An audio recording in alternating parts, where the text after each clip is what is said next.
Okay, it's blogs. So in blogs, we're able to add, you know, thumbnails, thumbnail images here, blog title, and a read more link. And you'll see in blog post 9, I go in there and I have a blog post date, an image, and some text. Okay, so how do I add more blogs or edit the ones that are there? So it's in posts. Look at all the posts.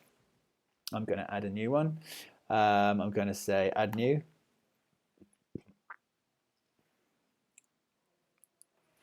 I'm going to say my new blog post,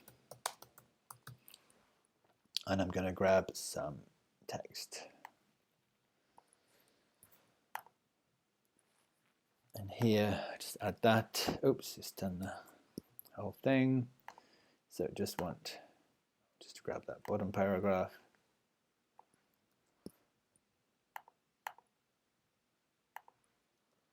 Okay, and then do a new block, and it's another paragraph. Okay, so how do I get that nice featured image? Well, it's actually in, we're in block level editing, so that's not going to help. So I'm going to go into document, and then we want to go to set featured image. So I can drag and drop an image here from my desktop if I want, but as it happens, I just want to do this one. So let's see the size of it, 1200 wide. That's going to be wide enough. I press set featured image, and now that will appear there once it's loaded.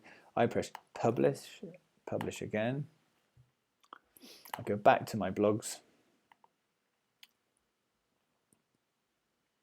and my new blog post will be here for everyone to see. Now in a separate video I will show you how you would allow users to create their own blog post, teachers to create their own blog post, but not edit others and only edit their own. But for the sake of this very quick, simple tutorial, that's how you would add and edit blog posts. So if you wanted to maybe edit that page, I go into read more, I can go into edit post and edit the content however I would like. Okay, that's it.